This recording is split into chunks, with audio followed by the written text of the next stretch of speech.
বৃহস্পতিবার দিনে যদি কোনো মহিলা সূরাতুল ইখলাসের এই 5টি আমল করতে পারে, ইনশাআল্লাহ আল্লাহ তাআলা যদি কবুল করে নেয়, মৃত্যুর পর হাসতে হাসতে সে আল্লাহ তাআলার জান্নাতে চলে যেতে পারবে ইনশাআল্লাহ।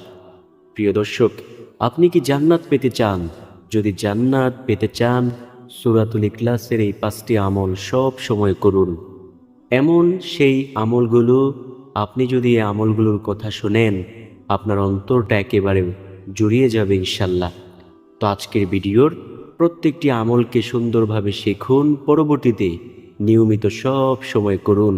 আল্লাহ তাআলা চাইলে এই আমলের উসিলায় পরকালের জিন্দেগিতে নাজাত দিতেও পারে।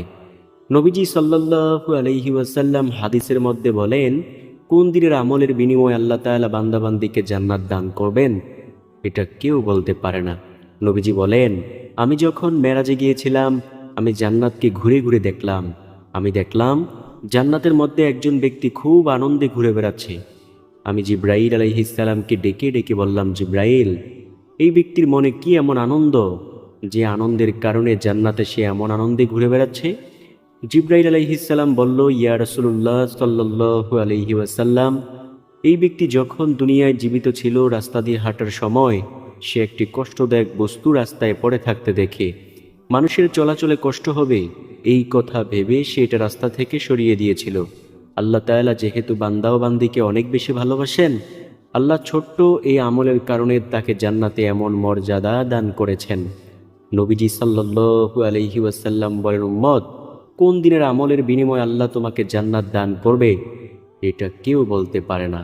তাই চলুন প্রিয় দর্শক, প্রত্যেকটি আমলের সাথে আমরা পরিচিতি হয়ে নেই। প্রথমত যে আমলের কথা বলবো, সে আমলটি হলো, নবীজির সামনে কয়েকজন সাহাবে কেরাম বসা। নবীজি সাল্লাল্লাহু আলাইহি ওয়াসাল্লাম বললেন, সাহাবীরা, আমি কি তোমাদেরকে এমন একটি আমলের সাথে পরিচয় করিয়ে দেব না, যে আমল যদি তোমরা শুধুমাত্র একবার করতে পারো, আল্লাহ তাআলা তোমাদেরকে 10 পারা কুরআনুল কারীম খতমের সমান সওয়াব দিয়ে দিবে। যদি তোমরা 2 বার করতে পারো, আল্লাহ তোমাদেরকে 20 পারা কুরআনুল কারীম খতমের সমান সওয়াব দিয়ে দিবে। যদি তোমরা 3 বার করতে পারো, আল্লাহ তাআলা তোমাদেরকে সম্পূর্ণ কুরআনুল কারীম খতমের সমান সওয়াব দিয়ে দিবেন। সাহাবে কেরাম তো ছিল আমলের জন্য অনেক বেশি পাগল। সাহাবে কেরাম বলল, ইয়া রাসূলুল্লাহ সাল্লাল্লাহু আলাইহি ওয়াসাল্লাম, বলুন তো কোন সে আমল, যে আমল যদি আমরা করতে পারি, আল্লাহ রাব্বুল আলামিন আমাদেরকে পবিত্র কুরআনুল কারীমের খতমের সমান সওয়াব দিয়ে দিবেন? নবীজি সাল্লাল্লাহু আলাইহি ওয়াসাল্লাম বললেন, যদি কোনো ব্যক্তি সূরাতুল ইখলাস একবার পাঠ করে, আল্লাহ তাআলা 10 পারা কুরআনুল কারীম খতমের সমান সওয়াব দিয়ে দিবেন। যদি কেহ 2 বার পাঠ করতে পারে, আল্লাহ তাআলা 20 পারা কুরআনুল কারীম খতমের সমান সওয়াব দিয়ে দিবেন। যদি কেউ 3 বার পাঠ করে, আল্লাহ সম্পূর্ণ কুরআনুল কারীম খতমের সমান সওয়াব দিয়ে দেবেন ইনশাআল্লাহ। নবীজি সাল্লাল্লাহু আলাইহি ওয়াসাল্লাম বলেন, ও আমার উম্মতেরা শোনো, তোমরা যদি পবিত্র কুরআনুল কারীম খতমের সমান সওয়াব পেতে চাও, তাহলে সূরাতুল ইখলাস 3 বার পাঠ করো। আল্লাহ তাআলা তোমাদেরকে পবিত্র কুরআনুল কারীম খতমের সমান সওয়াব দিয়ে দেবেন ইনশাআল্লাহ। নবীজি সাল্লাল্লাহু আলাইহি ওয়াসাল্লাম বলেন, পবিত্র কুরআনুল কারীম অবশ্যই তোমাদেরকে তিলাওয়াত করতে হবে, কারণ পবিত্র কুরআনুল কারীম তিলাওয়াতের মধ্যে রয়েছে অনেক বরকত। যে ব্যক্তি কুরআনুল কারীমের একটি হরফকে উচ্চারণ করলো, আল্লাহ তাআলা তাকে সাথে সাথে 10টি নেক দান করেন। যদি 2টি হরফ উচ্চারণ করে, আল্লাহ 20টি নেক দান করবেন। যদি 3টি হরফ উচ্চারণ করে, আল্লাহ তাআলা 30টি নেক তাকে দান করে দেবেন ইনশাআল্লাহ। আমাদের সমাজের মধ্যে অনেক মানুষ আছে যারা কুরআনুল কারীম শিখে আবার না পড়ার কারণে তারা ভুলে যায়। এই ব্যাপারে নবীজি সাল্লাল্লাহু আলাইহি ওয়াসাল্লাম কি বলেন জানেন? নবীজি সাল্লাল্লাহু আলাইহি ওয়াসাল্লাম বলেন, আমি যখন মেরাজে গিয়েছিলাম, আমি জাহান্নামকে ঘুরে ঘুরে দেখলাম। আমি দেখলাম জাহান্নামের মধ্যে কিছু সংখ্যক ব্যক্তিদেরকে ফেরেশতারা বড় বড় পাথর দিয়ে আঘাত করে তাদের মাথাকে চূর্ণ বিচূর্ণ করে দিচ্ছে। আমি জিব্রাইল আলাইহিস সালামকে ডেকে ডেকে জিজ্ঞেস করলাম, ও জিব্রাইল, এটা কোন আযাবের নমুনা?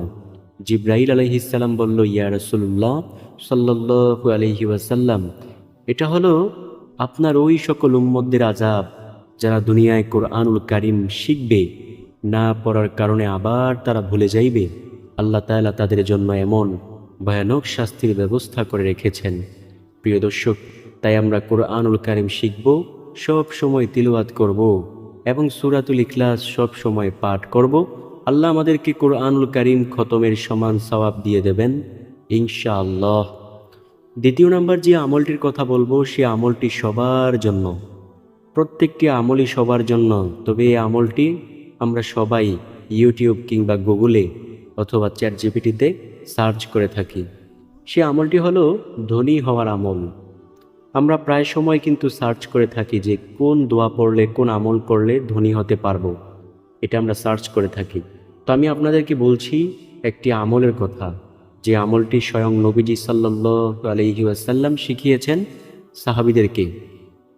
একজন ব্যক্তি নবীজির কাছে আইসা বলল, ইয়া রাসূলুল্লাহ সাল্লাল্লাহু আলাইহি ওয়াসাল্লাম, আমার ঘরে অনেক অভাব, আমি দারিদ্রতায় ভুগছি। ও নবী, আপনি আমাকে এমন একটি আমলের কথা বলুন যে আমল যদি আমি করতে পারি, আমার ঘর থেকে চিরদিনের জন্য দারিদ্রতাকে দূর করতে পারবো। নবীজি সাল্লাল্লাহু আলাইহি ওয়াসাল্লাম বললেন, ঠিক আছে, আমি তোমাকে একটি আমলের কথা বলছি। নবীজি সাল্লাল্লাহু আলাইহি ওয়াসাল্লাম বললেন, শোনো, তুমি যখনই তোমার ঘরে প্রবেশ করবে, সালাম দিয়ে প্রবেশ করবে ও সূরাতুল ইখলাস পাঠ করে ঘরে প্রবেশ করবে, ইনশাআল্লাহু তাআলা আল্লাহ তাআলা তোমার ঘর থেকে চিরদিনের জন্য দারিদ্রতাকে দূর করে দেবেন ইনশাআল্লাহ। ওই ব্যক্তি কিছুদিন পর্যন্ত এই আমলটি করলো। কিছুদিন পর দেখা গেল যে তার আর কোনো দারিদ্রতা রইল না। নবীজি সাল্লাল্লাহু আলাইহি ওয়াসাল্লাম বলেন, উম্মত, যদি তোমরা দারিদ্রতা থেকে মুক্তি পেতে চাও, দারিদ্রতা যদি দূর করতে চাও, তাহলে সূরাতুল ইখলাসের এই আমলটি করো। আল্লাহ তোমাদের দারিদ্রতাকে ইনশাআল্লাহ দূর করে দেবেন ইনশাআল্লাহ। দারিদ্রতা অনেক কঠিন একটি জিনিস। যে ব্যক্তি দারিদ্রতার মধ্যে পড়ে যায়, সে ব্যক্তি আল্লাহ তাআলাকেও ভুলে যায়। হযরত আলী রাদিয়াল্লাহু তাআলা আনহু বলেন, আমি যদি দারিদ্রতাকে কাছে পাইতাম, দারিদ্রতা যদি কোনো প্রাণী হইতো, আমি যদি সেটাকে কাছে পাইতাম, তাহলে আমি তাকে সাথে সাথেই হত্যা করে ফেলতাম। কারণ এই দারিদ্রতার মধ্যে পড়লে মানুষ আল্লাহ তাআলাকে ভুলে যায়। প্রিয় দর্শক, বুঝতে পেরেছেন দারিদ্রতা কত একটি অভিশাপ। যেহেতু ধনী হওয়ার আমল বলেছি, তাই আরেকটি আমল এই ফাঁকে বলে দেই। নবীজি একজন সাহাবীকে অপর একজন সাহাবী বলতেছেন, ভাইজান, আপনি যে যত টাকা ইনকাম করতেছেন সকল টাকা ভেঙে ফেলতেছেন, আপনি কি আপনার পরবর্তী প্রজন্মের জন্য কিছু রাইখা যাইবেন না? তারা কিভাবে দিনাতি পাত করবে? নবীর ওই প্রিয় সাহাবী বলল, ভাইজান শুনুন, আমি আমার সন্তান সন্ততিদেরকে বলে দিয়েছি, ও আমার সন্তানেরা, তোমরা যখনই দারিদ্রতার মধ্যে পড়বে, দোয়া করলে কাজ হবে না। শোনো, একটি আমল করবে, তোমরা প্রতি রাতে সূরাতুল ওয়াকিয়া তিলাওয়াত করবে। আর রহমান সূরার পরের সূরাই হলো সূরাতুল ওয়াকিয়া। এই সূরাতুল ওয়াকিয়া যদি প্রতি রাতে তিলাওয়াত করতে পারো, আল্লাহ তাআলা তোমাদেরকে ধনী বানিয়ে দেবেন ইনশাআল্লাহ, এবং জীবনেও কখনো দারিদ্রতা তোমাদেরকে স্পর্শ করবে না। নবীজি সাল্লাল্লাহু আলাইহি ওয়াসাল্লাম এমনটাই বলেছেন। প্রিয় দর্শক, নবী ওই সাহাবী বলেন, যদি কোনো ব্যক্তি প্রতি রাতে সূরাতুল ওয়াকিয়া তিলাওয়াত করে, আল্লাহ তাআলা কখনোই তাকে দারিদ্রতার সম্মুখীন করবে না। ও ভাইজান, আমি আমার সন্তান সন্ততিদেরকে এটা বলে দিয়েছি, আমার সন্তান সন্ততিরা এটা যদি পাঠ করতে পারে, তাহলে নবীজির কথা হলো, যদি কোনো ব্যক্তি প্রতি রাতে সূরাতুল ওয়াকিয়া তিলাওয়াত করে, আল্লাহ তাআলা কখনোই তাকে দারিদ্রতার সম্মুখীন করবেন না ইনশাআল্লাহ ইনশাআল্লাহ। 3 নম্বর যে আমলের কথা বলবো, সে আমলটি হলো সূরাতুল ইখলাসকে ভালোবাসা। নবীজি সাল্লাল্লাহু আলাইহি ওয়াসাল্লাম একদিন একজন ব্যক্তিকে বলতেছেন, তুমি কি সূরাতুল ইখলাসকে ভালোবাসো? ওই ব্যক্তি বলল, ইয়া রাসূলুল্লাহ, হে আল্লাহর রাসূল সাল্লাল্লাহু আলাইহি ওয়াসাল্লাম, অবশ্যই আমি ভালোবাসি। নবীজি বললেন, যদি তোমার মুখের কথাটুকু সত্যি হয়, যদি তুমি সত্যি বলতে পারো, তাহলে জেনে নাও, যে ব্যক্তি সূরাতুল ইখলাসকে ভালোবাসে, রব্বুল আলামিন তাকে ভালোবাসে। এই ভালোবাসার শেষ পরিণাম ফল হবে আল্লাহ তাআলার সেই জান্নাত। সুবহানাল্লাহ, আল্লাহু আকবার। যুদ্ধের ময়দানে একজন সাহাবীকে নবীজি নামাজের ইমামতি করার দায়িত্ব দিলেন।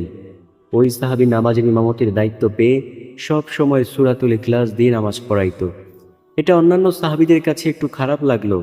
অন্যান্য সাহাবীরা বলল, ইয়া রাসূলুল্লাহ সাল্লাল্লাহু আলাইহি ওয়াসাল্লাম, আপনি যেই সাহাবীকে নামাজের ইমামতি করার দায়িত্ব দিয়েছেন, ওই সাহাবী সব সময় নামাজের দ্বিতীয় রাকাতে সূরাতুল ইখলাস দিয়ে নামাজ পড়ায়। এটা কেন করেন?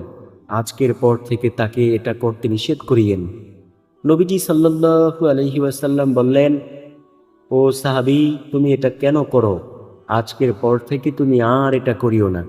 ওই সাহাবী বলল, ইয়া রাসূলুল্লাহ, এটা আমার কাছে ভালো লাগে। আমি এই সূরাকে অনেক বেশি ভালোবাসি, আর এই কারণে আমি এটা পাঠ করে থাকি। নবীজি সাল্লাল্লাহু আলাইহি ওয়াসাল্লাম বললেন, তুমি কি যেই কথাটুকু বলেছ, তুমি কি সত্যি বলেছ? ওই সাহাবী বলল, ইয়া রাসূলুল্লাহ, আমি অন্তর থেকে কথাগুলো বলেছি। নবীজি বললেন, তুমি যদি অন্তর থেকে কথাটি বলতে পারো, তাহলে তুমি জেনে নাও, যে ব্যক্তি সূরাতুল ইখলাসকে ভালোবাসে, রব্বুল আলামিন তাকে ভালোবাসে। আর এই ভালোবাসার শেষ পরিণাম ফল হবে আল্লাহ তাআলার সেই জান্নাত। আল্লাহ তাআলা বলেন, আমি আমার বান্দাবান্দীদের জন্য যেই জান্নাতকে বানিয়েছি, সেই জান্নাতটা এত সুবিশাল, এত সুন্দর হবে যে ওই সৌন্দর্য জীবনে কখনো মানুষ কল্পনাও করতে পারেনি, চোখেও দেখেনি। প্রিয় দর্শক, সাদ্দাদ নামক বেঈমান সারা দুনিয়ার যত মানুষের স্বর্ণরৌপ্য যা কিছু আছিল, সব কিছু সে লুটপাট করে সে একটা জান্নাতি প্রাসাদ বানিয়েছিল। নবীজি সাল্লাল্লাহু আলাইহি ওয়াসাল্লাম বলেন, সেই সাদ্দাদ যেই জান্নাতি প্রাসাদ বানিয়েছিল, ওই জান্নাতি প্রাসাদের মতো দুনিয়ায় কিয়ামত পর্যন্ত কখনো মানুষ এত সুন্দর, এত ব্যয়বহুল কোনো প্রাসাদ তৈরি করবে না। প্রিয় দর্শক, ওই সাদ্দাদ বলেছিল, আমি আল্লাহর জান্নাত পেতে চাই না, আমি দুনিয়ায় আল্লাহর থেকেও সুন্দর একটা জান্নাত বানায়া দেখাইব। তখন সে যখন ওই প্রাসাদ নির্মাণ করলো, সে হাজারো মানুষ নিয়ে, তার দলবল নিয়ে, ঘোড়ার বহর নিয়ে সে সেই জান্নাতি প্রাসাদের মধ্যে যখন প্রবেশ করতেছিল, তখন সে দেখলো যে একজন বুড়া তার সামনে হাজির। সাদ্দাদ বলল, ও বুড়া, তুমি আমার সামনে থেকে দূরে সরে যাও, আমি এখন এই জান্নাতি প্রাসাদের মধ্যে ঢুকবো, তুমি এইখানে কি করতেছো? যদি তুমি না সরো, তাহলে কিন্তু আমি তোমাকে দুনিয়া থেকে বিদায় করে দেব। তো ওই বুড়া বলল, ও সাদ্দাদ, আমি কোনো জ্যেষ্ঠ বৃদ্ধ নয়, আমি হলাম মালাকুল মউত, আজরাইল। আল্লাহ তাআলার হুকুম হলো তোমাকে এইখানে জান কবজ করতে। নবীজি সাল্লাল্লাহু আলাইহি ওয়াসাল্লাম বলেন, সাদ্দাদের এক পা জমিনের মধ্যে ছিল, আরেক পা ঘোড়ার মধ্যে ছিল। এমতো অবস্থায় আল্লাহ তাআলার হুকুমে আজরাইল আলাইহিস সালাম তার রূহটাকে কবজ করেছেন। প্রিয় দর্শক, আল্লাহ তাআলার সাথে যারা এই দুনিয়াতে পাল্লা নিয়েছে, তারা কেউই টিকতে পারে নাই। ওই বেঈমান সাদ্দাদও টিকতে পারে নাই। আল্লাহ বলেন, আমি আমার বান্দাবান্দীদের জন্য এমন জান্নাতকে বানিয়েছি, যে জান্নাত তারা কোনোদিন কল্পনাও করতে পারেনি, যে জান্নাতটা এত সুন্দর হতে পারে। আল্লাহ তাআলা বলেন, জান্নাতীরা জান্নাতের মধ্যে পাবে পাখির গোশত, যা তাদের খাওয়ার জন্য কোনো কষ্ট করতে হবে না, শুধু মনটায় চাইবে তাদের সামনে হাজির করে দেওয়া হবে। তাদের কোনো মলমূত্র ত্যাগের প্রয়োজন হবে না, তাদের বদহজম হবে না। দুনিয়ায় মানুষ বদহজমের যন্ত্রণায় কত গ্যাস্ট্রিকের ট্যাবলেট খায়, কিন্তু জান্নাতীরা জান্নাতের মধ্যে কোনো বদহজমের সমস্যায় তারা ভুগবে না। সেইখানে থাকবে শুধু সুখ আর সুখ, দুঃখ বলতে কোনো শব্দই থাকবে না। সমস্ত জান্নাতবাসীদেরকে জান্নাতের মধ্যে প্রবেশ করাইয়া এইবার আল্লাহ তাআলা বলবেন, ও আমার জান্নাতি বান্দাবান্দিরা, আমি কি তোমাদের সাথে যত রকমের ওয়াদা দিয়েছিলাম, সব ওয়াদাই পূরণ করতে পেরেছি? জান্নাতি বান্দাবান্দি বলবে, আল্লাহ, আপনি যত রকমের ওয়াদা দিয়েছেন সকল ওয়াদাই পূরণ করেছেন, তবে একটি ওয়াদা আপনি আজও পর্যন্ত পূরণ করেন নাই, সেটা হলো আমরা আপনাকে আজও পর্যন্ত দেখতে পারলাম না। জান্নাতি বান্দাবান্দিরা এই কথা বললে আল্লাহ তাআলা বলবেন, ও আমার জান্নাতি বান্দাবান্দিরা, আমি আল্লাহ কখনোই ওয়াদার বরখেলাফ করি না, যাও, আমি আল্লাহ আজ তোমাদের সাথে দেখা দিব। এই বলে আল্লাহ তাআলার ৭০,০০০ নূরের পর্দা উঠাইয়া আল্লাহ তাআলা জান্নাতি বান্দাবান্দীদের সামনে এসে দেখা দিবেন। প্রিয় দর্শক, সেই মজার মুহূর্তটা কেমন হবে, যখন আমরা আল্লাহ তাআলার দিদার লাভ করতে পারবো, যদি জান্নাতে যেতে পারি আর কি। তো নবীজি সাল্লাল্লাহু আলাইহি ওয়াসাল্লাম বললেন, ও আমার উম্মতেরা, তোমরা ভালো আমল করো, এমন আমল করো যে আমল করলে আল্লাহ সন্তুষ্ট হবেন, ওই আমলের অনেক অনেক অনেক বেশি দাম। শোনো, আমি যখন মেরাজে গিয়েছিলাম, আমি জান্নাতকে ঘুরে ঘুরে দেখতে লাগলাম। আমি আওয়াজ শুনতে পাইলাম কে যেন জান্নাতের মধ্যে ঠক ঠক করে হাঁটতেছে। জিব্রাইলকে জিজ্ঞেস করলাম, জিব্রাইল, আমি তো কাউকে দেখতে পাচ্ছি না, কিন্তু কে এমন ঠক ঠক করে হাঁটে? জিব্রাইল বলল, ইয়া রাসূলুল্লাহ সাল্লাল্লাহু আলাইহি ওয়াসাল্লাম, এটা হলো আপনার প্রিয় আদরের সাহাবী বেলাল রাদিয়াল্লাহু তাআলা আনহু। নবীজি আশ্চর্য হয়ে গেলেন, কি বেলাল? বেলাল কি এমন আমল করেছে যে আমলের কারণে আল্লাহ তাআলা তাকে এমন মর্যাদা, এমন সম্মান দান করেছেন? নবীজি সাল্লাল্লাহু আলাইহি ওয়াসাল্লাম দুনিয়ায় আইসা বেলাল রাদিয়াল্লাহু তাআলা আনহুকে ডেকে ডেকে জিজ্ঞেস করলো, বেলাল, তুমি কি এমন আমল করেছো যে আমলের কারণে আল্লাহ তাআলা তোমাকে এমন শান, এমন মান, এমন মর্যাদা দান করেছেন? বেলাল রাদিয়াল্লাহু তাআলা আনহু বলল, ইয়া রাসূলুল্লাহ সাল্লাল্লাহু আলাইহি ওয়াসাল্লাম, আমার এমন কোনো আমল নেই, তবে একটি আমল আমার আছে। আমি যখনই অজু করে মসজিদে যাই, সাথে সাথে 2 রাকাত তাহিয়াতুল ওযু সালাত আদায় করি। নবীজি সাল্লাল্লাহু আলাইহি ওয়াসাল্লাম বললেন, ও বেলাল, আল্লাহ তাআলা হয়তোবা তোমাকে এই আমলের বরকতে এমন মর্যাদা দান করেছেন। নবীজি সাল্লাল্লাহু আলাইহি ওয়াসাল্লাম বলেন, ও আমার উম্মতেরা শোনো, তোমরাও যদি এই আমলটি করতে পারো, আল্লাহ তাআলা চাইলে তোমাদেরকেও এমন মর্যাদা, এমন শান, এমন মান দান করে দিলেও দিতে পারেন। তো যাই হোক, আমরা কি জানতে পারলাম?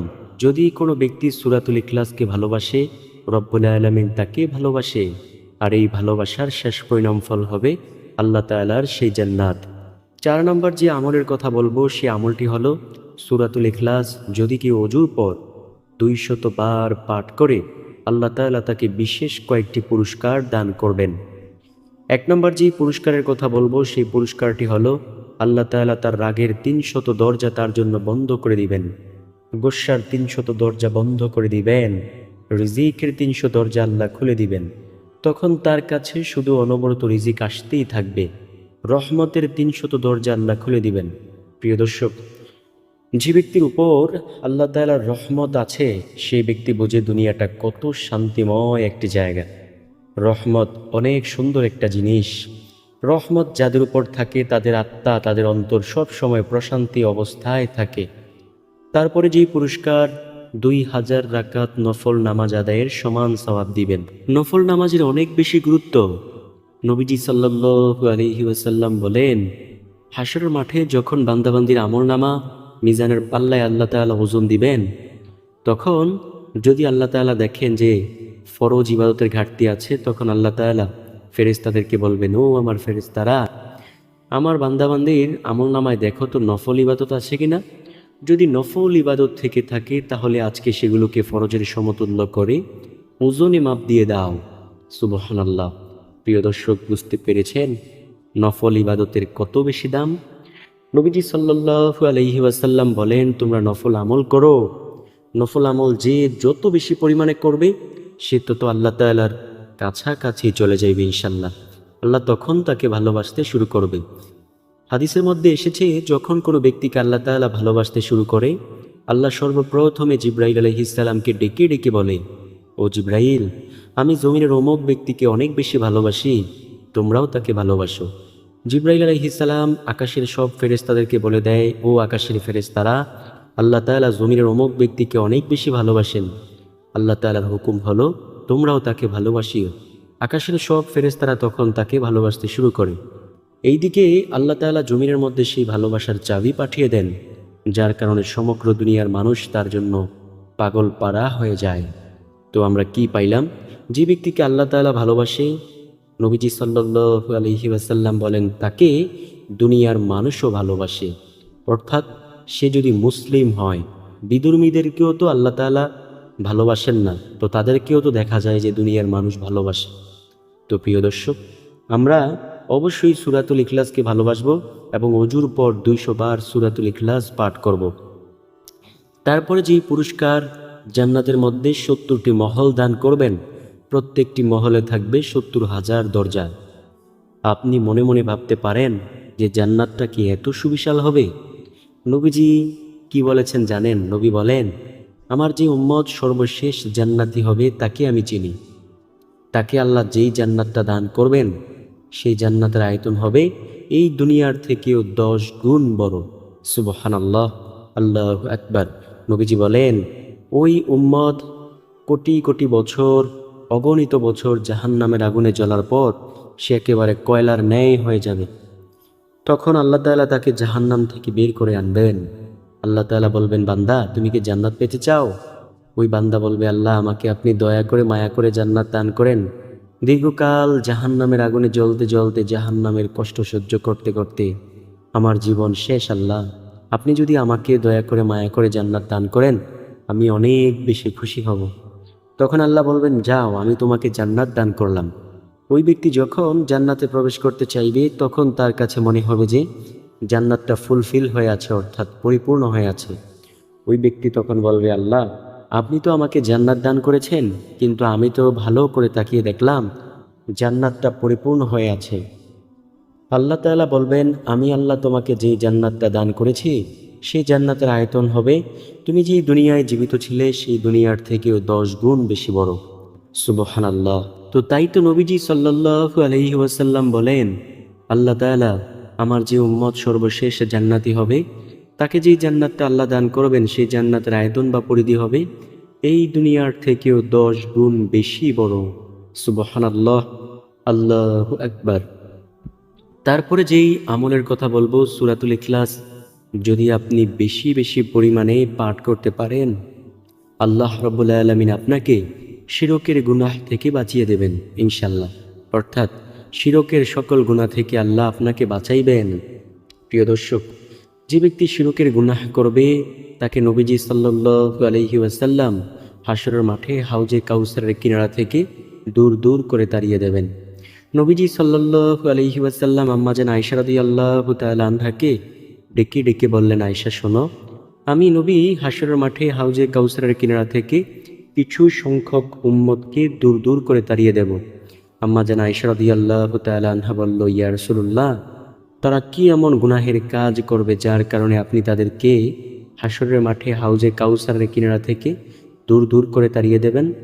আম্মা জান আয়েশা রাদিয়াল্লাহু তাআলা আনহার প্রশ্নের জবাবে নবীজি সাল্লাল্লাহু আলাইহি ওয়াসাল্লাম বললেন, ও আয়েশা শোনো, তারা দুনিয়ায় শিরকের গুনাহ করবে, জেনার গুনাহ করবে, ব্যভিচার করবে, আর আমি নবী তাদেরকে হাশরের মাঠে হাউজে কাউসারের কিনারা থেকে দূর দূর করে তাড়িয়ে বলবো, তোমরা আজকে আমার সামনে থেকে দূরে সরে যাও, আমি তোমাদের নবী না, তোমরাও আমার উম্মত না।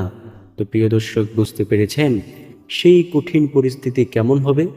নবীজি সাল্লাল্লাহু আলাইহি ওয়াসাল্লাম যদি আমাদেরকে চিনতে না পারেন, নবী যদি আমাদেরকে ভালো না বাসেন, নবী যদি আমাদেরকে দূর দূর করে তাড়িয়ে দেন, তাহলে আমাদের উপায় কেমন হবে প্রিয় দর্শক? তাই আমরা এখনও সময় আছে, সূরাতুল ইখলাসকে ভালোবাসবো, নবীজির দেখানো পথকে অনুকরণ করব, আল্লাহ তাআলাকে বিশ্বাস করব, ভয় করব। যদি আল্লাহ তাআলা আমাদের আমলগুলোকে কবুল করে নেয়, আল্লাহ তাআলা চাইলে আমাদেরকে জান্নাত দান করে দিলেও দিতে পারেন। তো ভালো যদি লেগে থাকে ভিডিওটি, প্রিয়জন যারা আছে তাদের কাছে অবশ্যই ভিডিওটিকে শেয়ার করতে ভুলবেন না।